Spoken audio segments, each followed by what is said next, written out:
I do not have anything to start us out with, so we'll get right to it. Do you have anything from the transition to update us with? I figured in the spirit of my colleague. You're smiling. You're grinning like a possum question. eating a sweet potato with that one. No, I don't have any update. They are here in the building today, and as I understand it, they are, they're beginning their work, but I don't.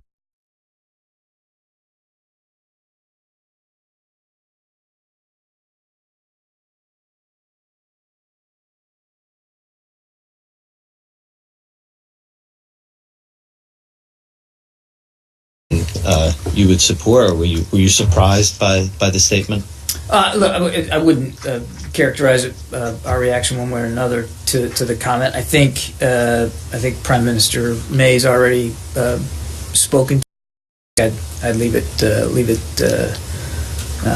that. I mean, obviously, the decisions of who becomes ambassador belongs to the country appointing, and again, I think they've spoken to that. But you don't see any pressing need for the current ambassador to be replaced. We have a great relationship. We have a great relationship. Well, do you have any reaction to this development?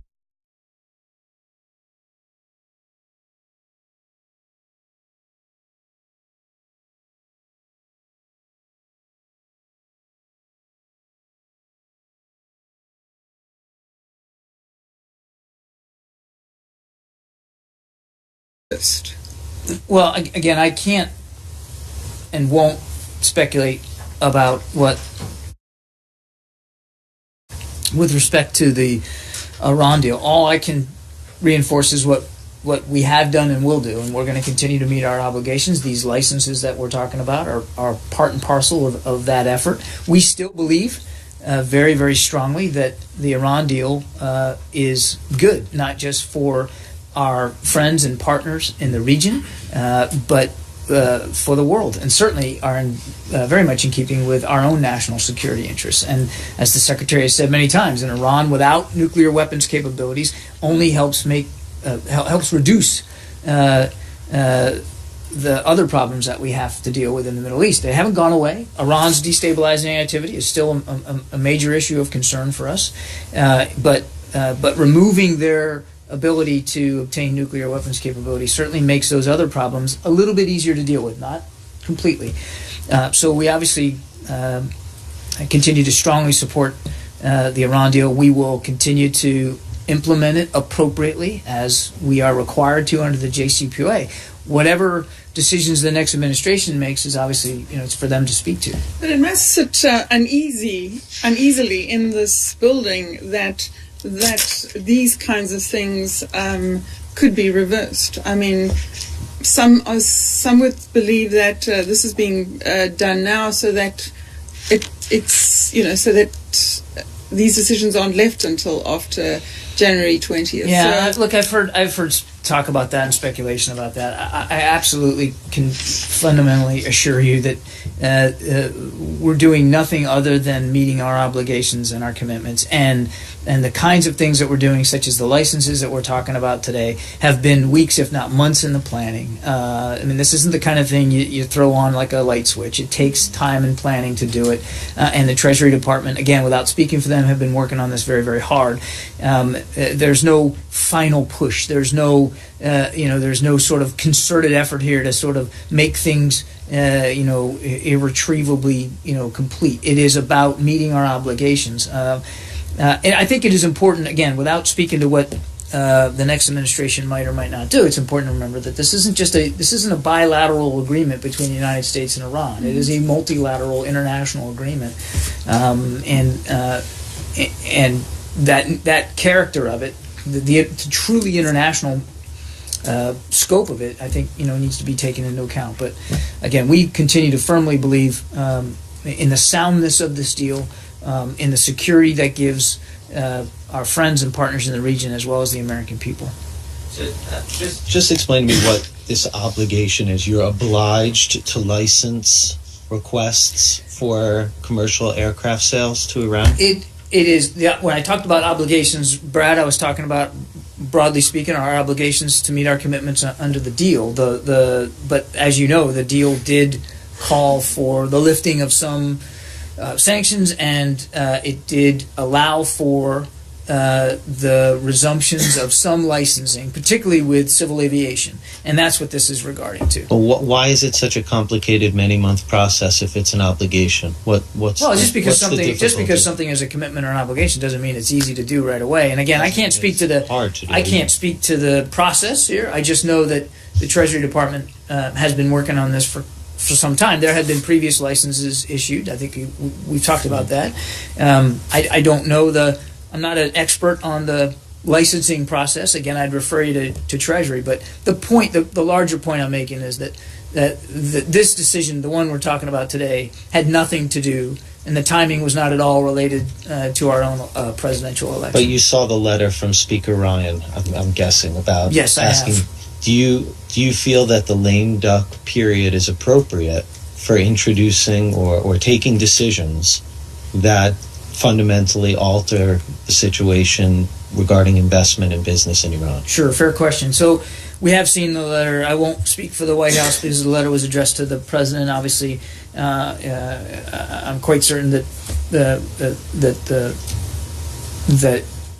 the letter will be responded to appropriately by our colleagues at the White House. And the second point I make is we will, as we have, continue to have an ongoing dialogue and communication with members of Congress about implementation of the deal.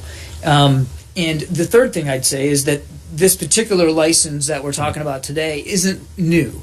It is something that has been in train for quite some time, as other licenses have been as well. And again, I ask you to forgive me because I'm not an expert on Treasury Department processes and procedures, so I really don't know, how long and what it takes to get this thing granted.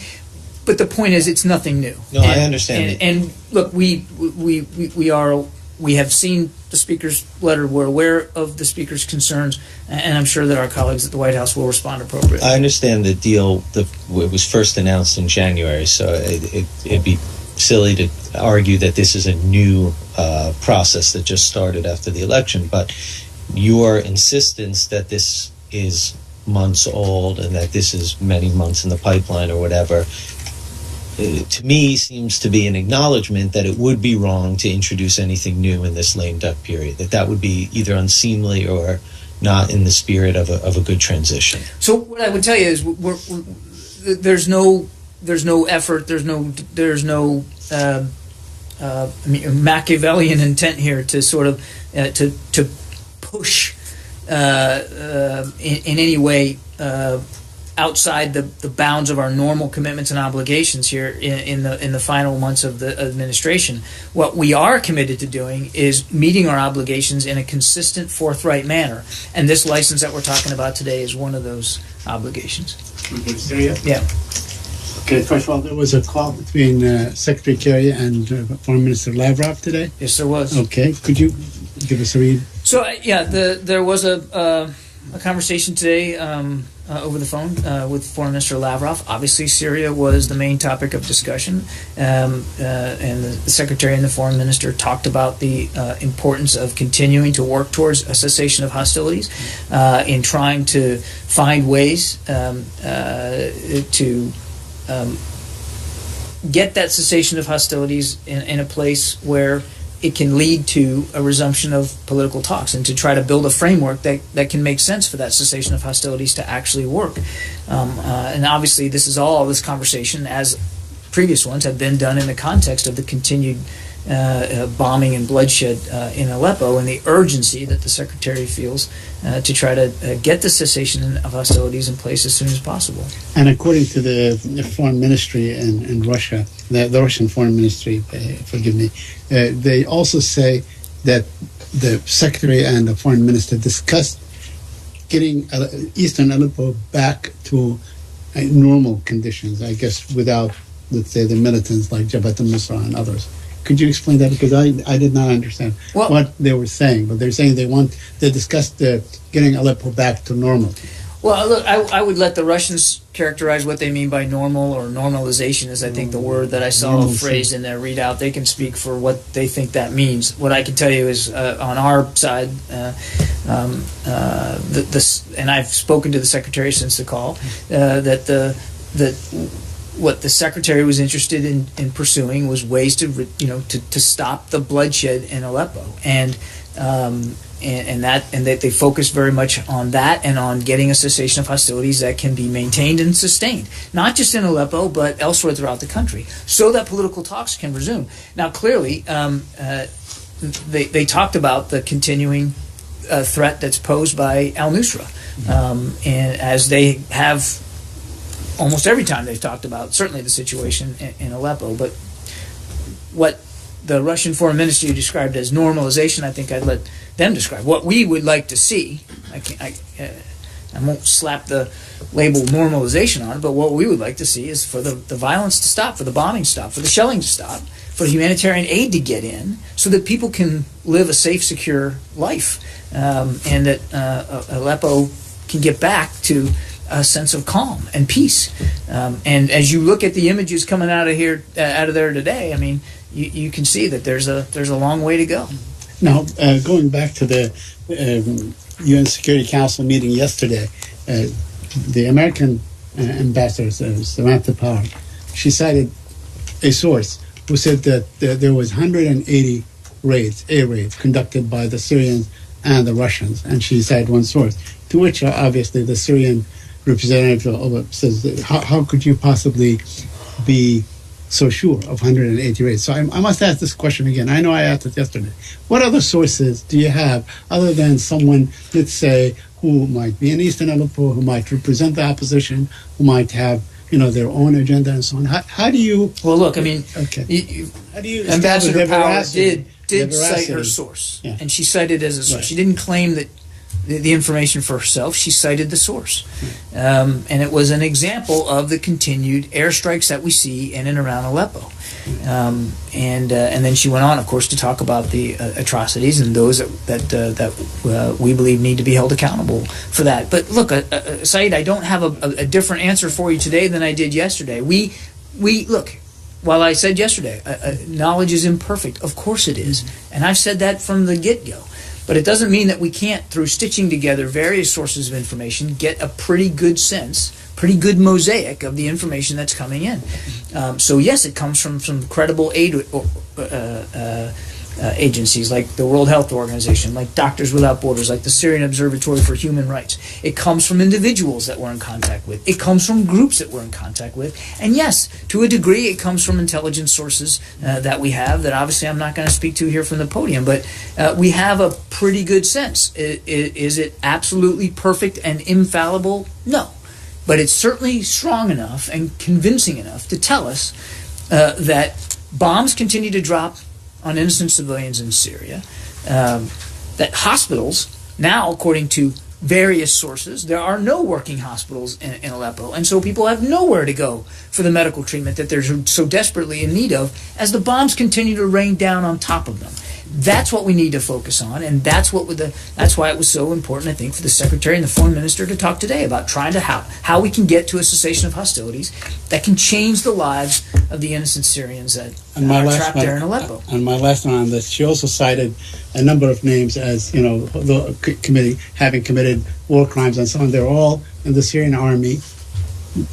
Surely you don't disagree that there are also war crimes committed by the opposition, right?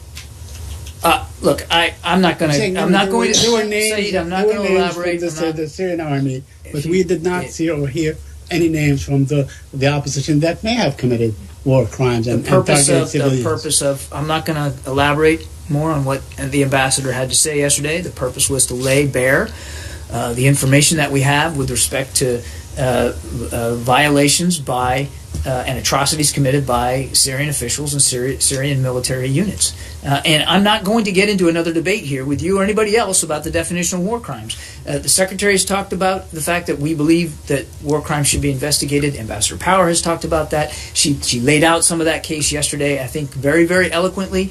I don't think... and we talked about this yesterday in terms of humanitarian aid. And when we have seen issues with the opposition not abiding by the cessation of hostilities, not allowing humanitarian aid, we've been very quick to bring the issue to their attention and to express our deep concern over that. But without question, Saeed, back to the the conversation we were having about a mosaic of information. Without question, this mosaic of information and the information that we continue to glean from various sources, including intelligence sources, or that the vast majority, and I mean the vast majority, of violations of the cessation of hostilities, of bombing of innocent civilians, of destruction of innocent property and infrastructure, and the obstruction of humanitarian aid getting to desperate people are caused by the Syrian regime and their Russian backers. Period. It's not in dispute. Yeah. Yeah. To continue on Syria, Russian media quote their deputy foreign minister as saying that Syria's Kurds need to be included in any resumption of the political talks in Syria. Yeah. Quote, Kurds should be included in the negotiating process. Kurds are a real military and political force having control of a considerable part of Syrian territory, which actively participate in the fight against terrorism. What is your view on that? Well, our view hasn't changed on that. I think we've talked about this before, first, we realize that Kurdish forces have fought bravely against Daesh in Iraq and in Syria. No question about that. And the support that they predominantly get, at least mostly in Syria, is through coalition air power. And where we can support competent, effective fighters on the ground, we're going to continue to do that. As for the political process, we continue to support, as does every other member of the ISSG, at least those who signed the communiques, and that would include Russia, on paper anyway, support a UN-led process by which the opposition and the regime can begin to have political discussions about a negotiated solution. Now, obviously, we haven't had those discussions in quite some time because the bombs keep dropping on innocent people. But that's where we want to get to. We want it to be UN-led, which means that the special envoy, Mr. de Mistura, will decide in concert with talking to the opposition and the regime about composition at the table. Now, on the opposition side, that has been largely a function of the HNC, the High Negotiating Committee, which we continue to support and endorse. And as of the last time that they talked, it was the special envoy's view that while there were Kurdish representatives kept informed, but that we weren't at the point where he believed they needed to be represented at the table. Now, look, that was months ago, and we can't even. So it's interesting to have this nice little academic argument about who's at the table. We would love to be able to get to the point where we can actually sit down and have a conversation about the table. Right now, you can't do that because there's no working hospitals in Aleppo. There's been no aid that's gotten in more than a month, and people continue to die. So while it would be entertaining to have an academic debate about this, what we're focused on, what the Secretary's focused on, is on getting a cessation of hostilities that can get us to a point where we can have political talks. And then when we get there, if we can get there, then we can have this. We can have another discussion about who is represented. But so far, in the 2 rounds we've had, it was the special envoy's view that while the Kurdish representatives we kept informed, and he did that religiously, he did a very good job with that, it was not his view that we were at the point where they should be necessarily an active part of the proximity talks. So if we were to get to the point where there was discussion at a table, you would be open to the idea that there should be more Kurdish involvement than there has been so far? What we would be open to is the special envoy having a discussion with the HNC and the regime about who would be represented.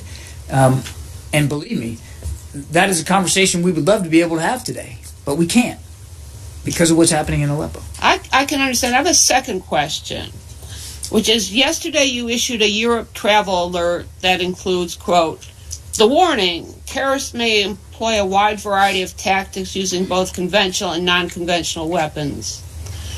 By non-conventional, did you mean something like CBRN? We meant non-conventional.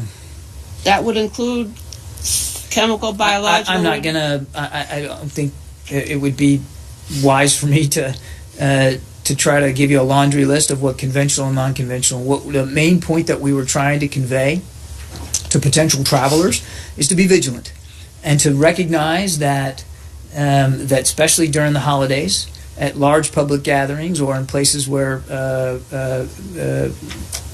many visitors and tourists attend, that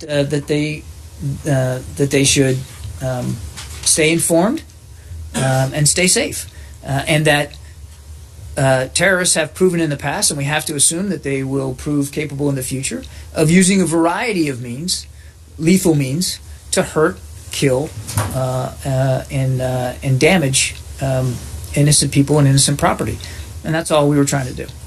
Because I spoke with two experts to prepare myself for this question. They had differing views on what non-conventional would mean. One thought that really non-conventional would mean, chem bio, and people should carry around little masks if they're concerned about this. I want to, again, I'm not going to parse the difference between conventional and non-conventional. The main point that we were trying to make is terrorists have in the past, and we have to presume will look in the future to use a variety of means to hurt people and to kill people, to sow fear. That said, and we've also made it clear, nobody's saying that Americans shouldn't travel to Europe over the holidays. By estimates, more than 1 million. Some people say more than 2 million Americans are planning to travel to Europe over the holidays, and we encourage that travel.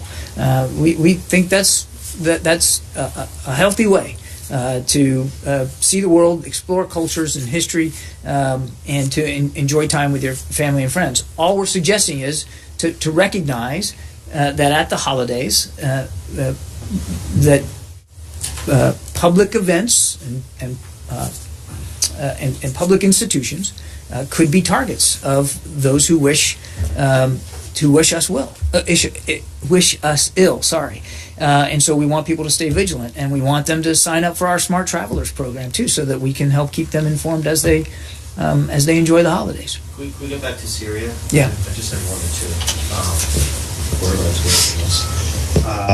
Did you see this report by IHC in London, I think, about IHS in London about chemical weapons attacks by ISIS in Syria and Iraq?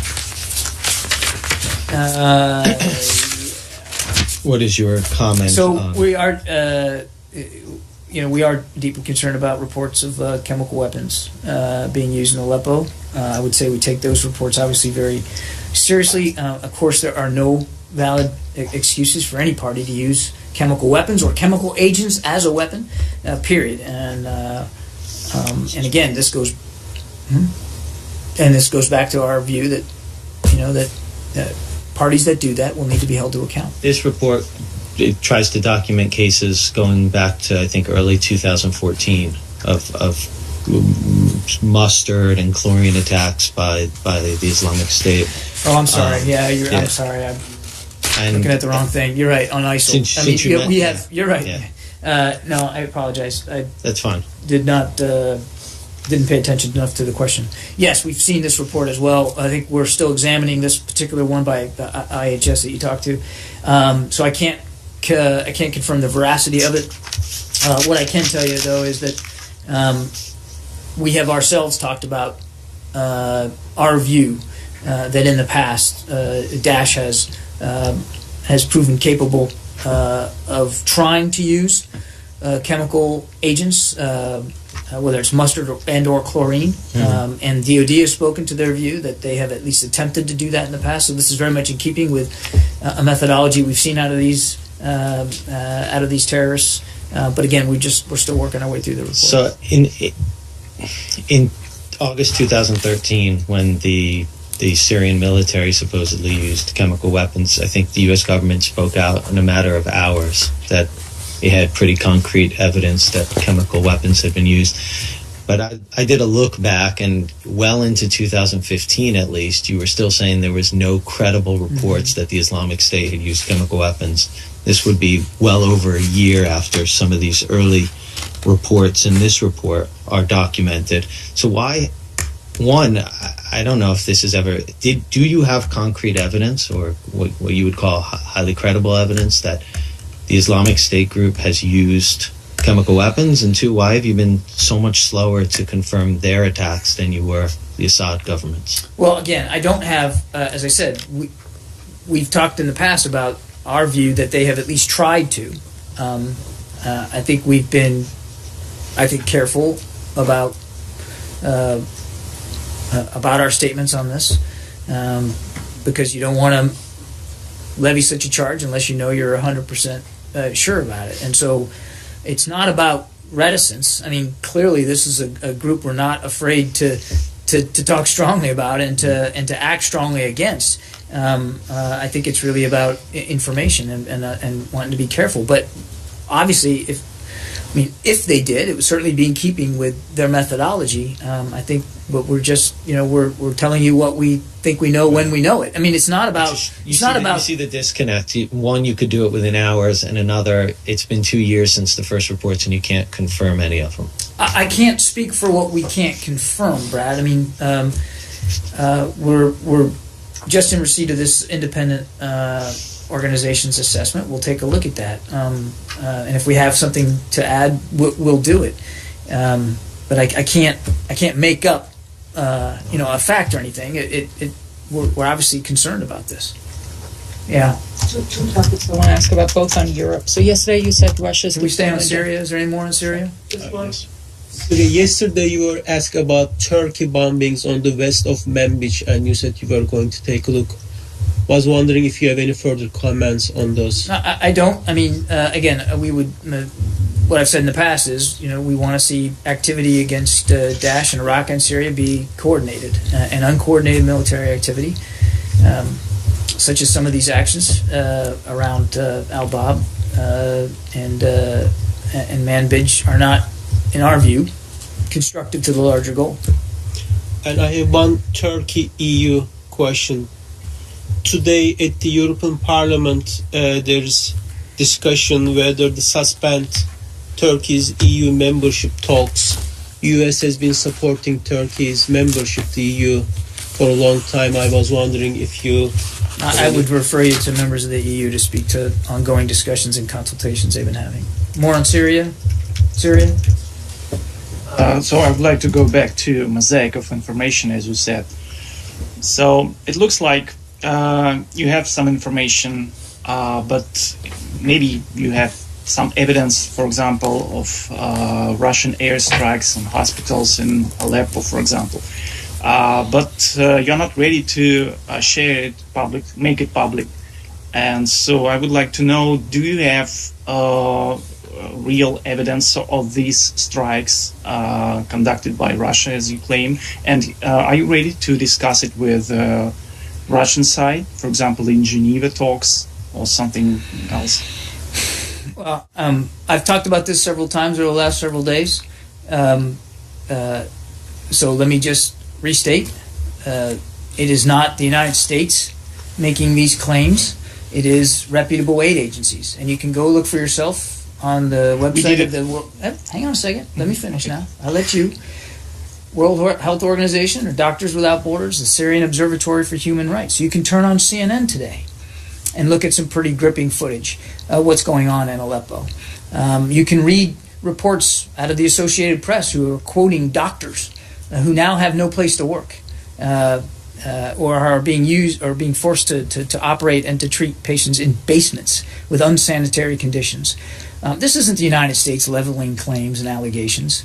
This is an international consensus of reputable agencies and organizations and news outlets that are seeing for themselves and talking to people on the ground about the bombing of... saying it's Russian planes or Syrian planes. It's got to be one or the other. And even if it's not Russian planes, if it's just Syrian planes, as we've said before, Russia bears the ultimate responsibility for the influence that we know they have, which they can utilize to stop this. Now, the second part of your question, are we waiting for Geneva? We have been, I've been nothing.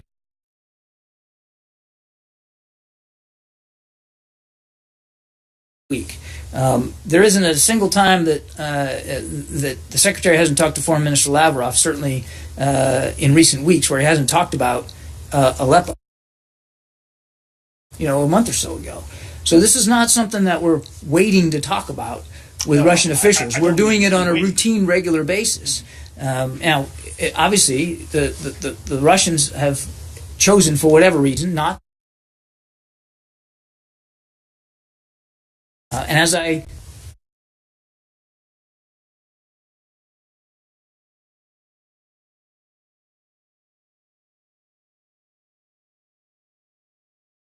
day when he talked to the foreign minister. But Okay. the point is,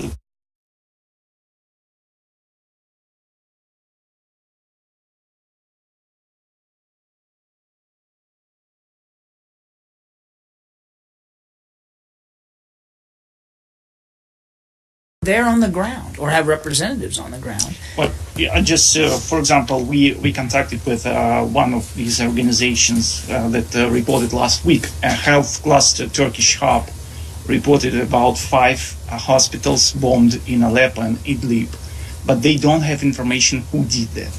So, just actually, Well, the who, question who, is, who do you what- suppose did it then? Huh? Who do you suppose They did don't it? know, because they have a report, and there are no words about. And as I Russian said yesterday, look, I really don't want to get into a rhetorical debate about this. Somebody's bombing these hospitals, right? Yes, that's We agree on that, right? We agree that hospitals are being bombed, Yes. right? And they're being shelled. We know it's not the coalition, and it's certainly not the United States doing it, right? know. Okay, so we're good there. So that means that there's only 2 sources: the Russian military or the Syrian military. Actually, 3 or both, right? Could be one or the other or both. And as I said yesterday, and as I think I said to other colleagues from the Russian press, I don't know, and I'm not going to get into haggling over the order of battle or the tactical operations being done every day. I don't know whose country's airplanes are dropping these bombs or whose forces on the ground are shelling. And frankly, it's either the Syrians or the Russians or both. And given that that's the universe of possibility, it's kind of, in a way, irrelevant who's actually pulling the trigger. The trigger's being pulled, people are dying, hospitals are being destroyed, and that needs to stop. And the Russians have it within their power and their influence to do that. Because we've seen in the past, when cessation of hostilities have been put in place and have been observed, that when the Russians are willing to do it, they can use their very strong influence on Assad to reach up, to achieve a better outcome, to stop the bloodshed and the violence. Did you have a question? On Europe. Europe, go ahead. So yesterday you said Russia's deployment of missiles to its Kaliningrad region is destabilizing to European security. Do you think the largest buildup of NATO forces near the Russian border since the end of the Cold War and the deployment of the missile defense system, which Russia sees as designed to contain Russia, have in no way contributed to the environment in which You'd have to speak to Russia Russian is officials deploying? you'd have to So speak to Russia is Russian- pointing to these things as contributing to its actions. Do you think those things have in no way contributed to the environment in which NATO Russia is putting a these defensive missiles? alliance. It's always been defensive alliance. It remains a defensive alliance. There's no reason why Russia should view NATO in any way, shape, or form as a threat. Now, if they do, they can speak to that, not me. Do you think the troop buildup near Russia and the defense system near Russia helped lower tensions with Russia? Again, NATO's a defensive alliance, always has been. There's no reason for anybody in Russia to feel threatened by NATO's military activities or preparations. And I would tell you, just in terms of recent months and years, there would have been no reason for NATO to advance and commit additional capabilities on the European continent, to include American capabilities, had it not been for Russia's move in Ukraine. Why do you think Russia's deployment of these systems on its own territory is destabilizing and threatening? I addressed this yesterday. Actually, a different topic, Go a ahead. slightly different. Go ahead. Under- No? On Turkey, during yesterday's briefing, you commented on President Erdogan's remarks on anti-American sentiments in Turkey that sparked following the coup attempt. Yeah. Turkey says Yeah. Gülen was behind it. And you comment this quote, I think many members of Turkish media didn't do anything to stop that impression from growing, quote. And I was wondering, do you think rather than the role of Turkish media, Gülen being here in the US could be the main reason for Turkish people to feel that Again, we talked anti-American about this sentiment? yesterday. I can't get inside, and I won't get inside the minds of the Turkish people or Turkish officials. All I can tell you is that we had absolutely nothing to do with this coup. We continue to support the democratically elected government of Turkey, and we continue to work closely with Turkey as a member of the coalition to counter Daesh. And a couple of Turkish ministers, including the justice minister, said that Gülen is planning to escape from the U.S. And I was wondering if you have taken, the U.S. is taking any security measures in order to make sure that the I Gülen... haven't seen that charge, and I couldn't speak to one way or another Mr. Gulen's situation. That's really a question for the Justice Department, not for the State Department. Carol? Do you have any reaction to the decision by the apparent decision by the incoming administration not to continue investigating former Secretary of State?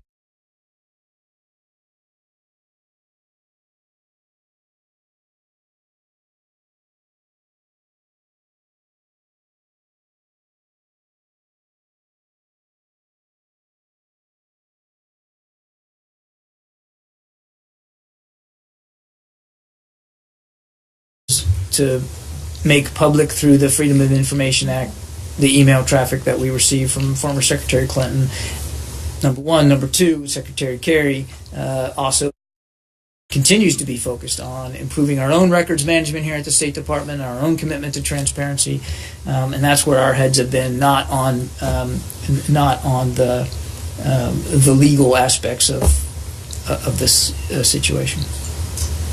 What about your internal? You had an internal review that you reopened after the FBI. Yeah, as far as I know, that's still ongoing. Can I go back to the Europe and the missile defense question just for a second? Can I ask my question first? Oh, I'm sorry. It's Oh, okay. Nicole, my God. You don't have eyes in the back of your head. Go ahead, Nicole. Thank you. No. I just wanted to ask about TPP. The Secretary has worked on it for a number of years, and over the years he's spoken about the various advantages of having TPP in terms of setting standards and benefiting the economy here. I was wondering if you could just speak to the implications of stepping out of TPP, of the U.S. leaving TPP. Well, the Secretary, obviously, and you've heard him talk about this many times, continues to believe in the importance of the Trans-Pacific Partnership and the fact that it will help our economy.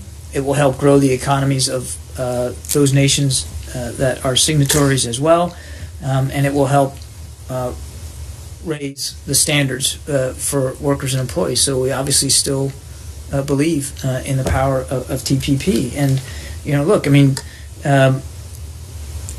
the World Bank itself talked about TPP will raise member country GDP by an average of 1.1% by 2030. That consumers are likely under TPP to enjoy lower prices and greater variety of products and services as well. So, I mean, it's not just the United States, it's not just this administration that believes in the power of TPP, but so do many others, many other international signatories, as well as I said, the World Bank. So we still believe in the power of it, and I think this, and more broadly speaking, the power of trade, and what trade can bring to not just one but many economies in a part of the world, by the way, where the economic gravity, center of gravity, is moving inexorably more towards than it is even now.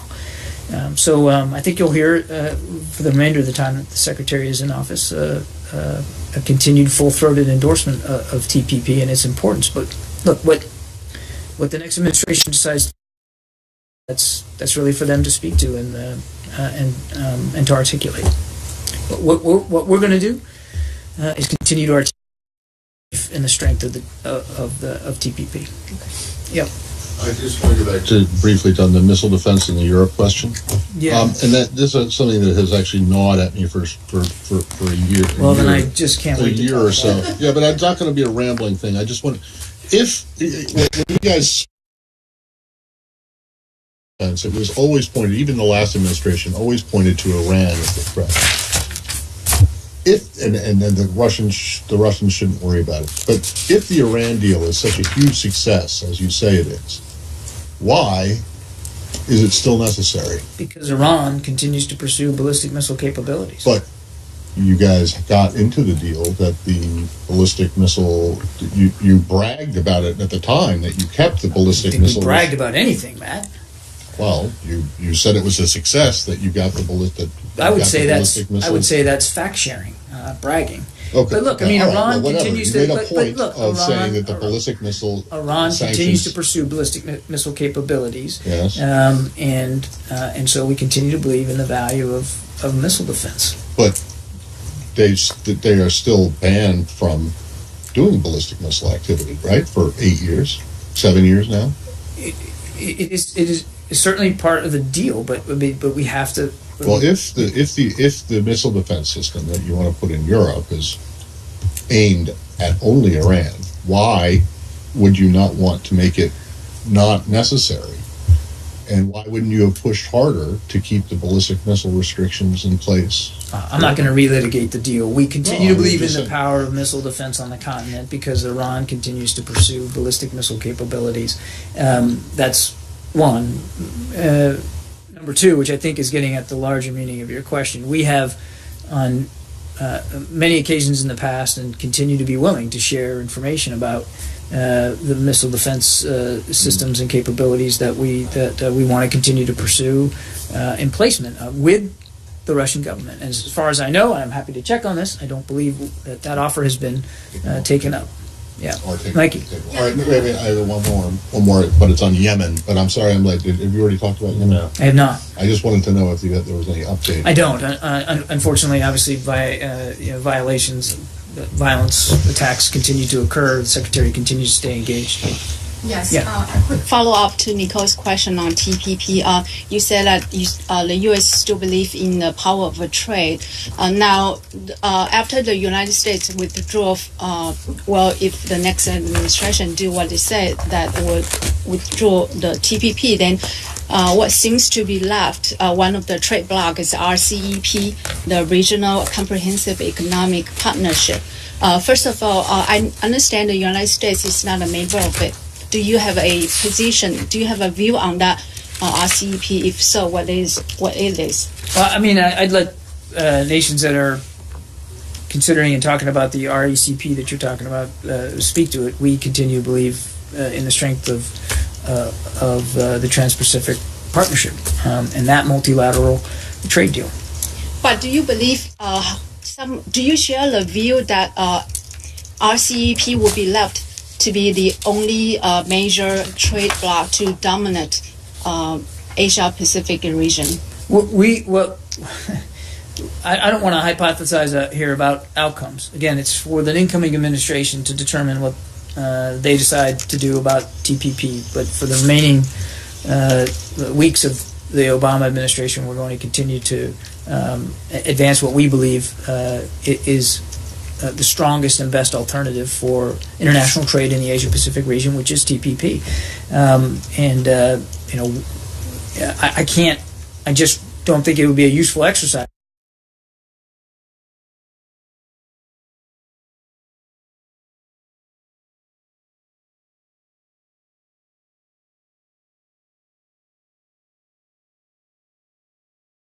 to speculate about what decisions might come later and what that might mean.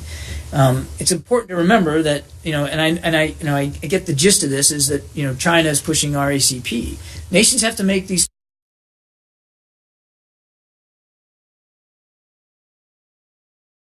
sovereign decisions for themselves in terms of how they want to trade with the region, with the outside world, and we respect that.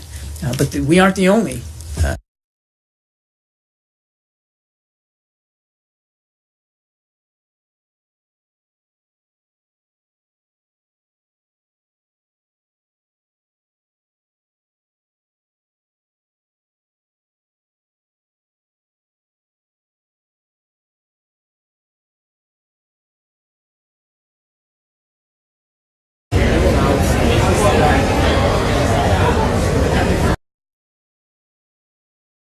Towards, is that what you mean? Mm-hmm. Well, again, you're asking me to comment about a decision on behalf of the incoming administration.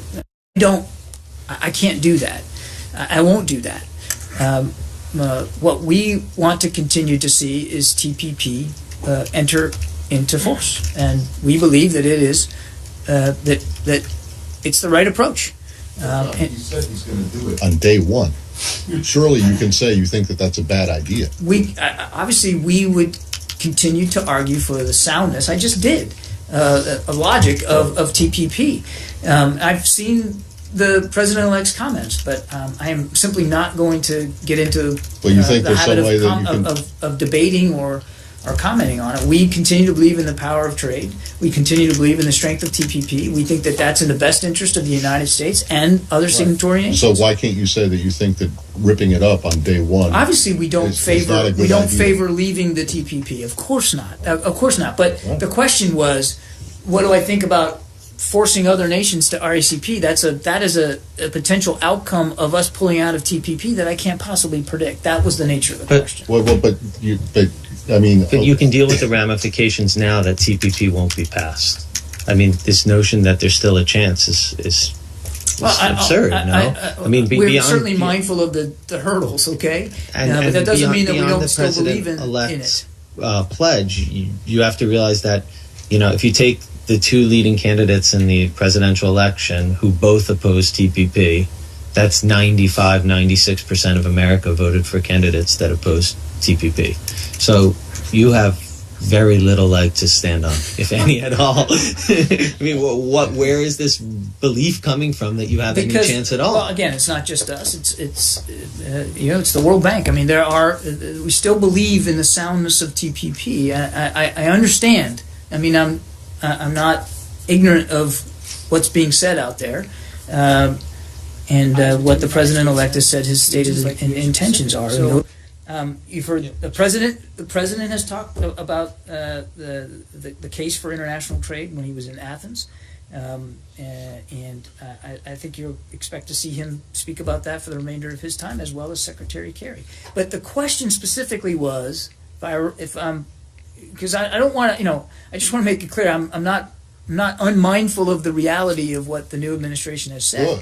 Sure. But the question was, are we concerned that this, in fact, forces other countries to go into RCEP? And I don't know that would be the outcome of pulling out of TPP. It might be, but those are sovereign decisions that those nations have to make. Not only is it a possibility, but the Chinese have been pushing this. Then we're pushing it in Lima. That's fine. They can do that. So but I can't tell you what other sovereign nations will do. Well, I know, but you could say that yes, one of the reasons that we're continuing to pursue TPP against these hurdles, which I would say are not really hurdles, but like insurmountable, mile-high brick walls. But one of the reasons that you're doing that is because you would not like to see a rival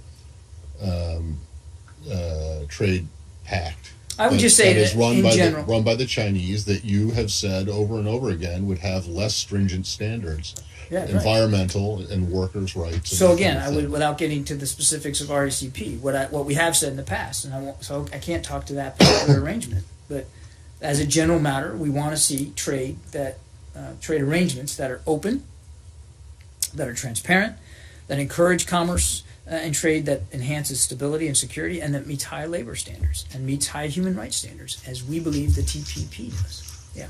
Can I ask you? Yeah. Go ahead. Is there any discussion at all with the other members of TPP that it can somehow be salvaged without the United States?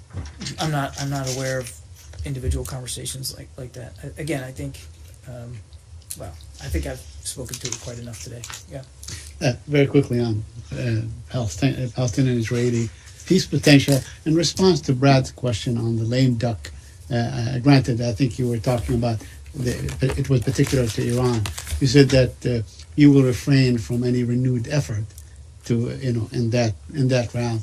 Let me ask you about the Palestinian-Israeli versus the lame duck. Is it inconceivable to have any kind of renewed effort on that track, maybe to launch or to, bring it back to life? Any kind of peace process? I mean, is it completely inconceivable? As I've said many times here, Said, I'm not going to get ahead of decisions that haven't been made yet. We're going to continue to stay focused on trying to see us all get closer to a two-state solution. We're mindful of the clock. Mindful of the challenges. We're mindful of the fact that thus far there hasn't been strong leadership in the region to try to see that reality, but it doesn't mean that we're not still committed to it. Because there is precedent. I think President Clinton, in the last days of his administration, basically introduced something. I'm simply not going to get ahead of President Obama on this. Okay, thanks everybody. Thank you. Appreciate it. Hey, we need to talk about whether we brief tomorrow. If I don't brief tomorrow, have a great Thanksgiving.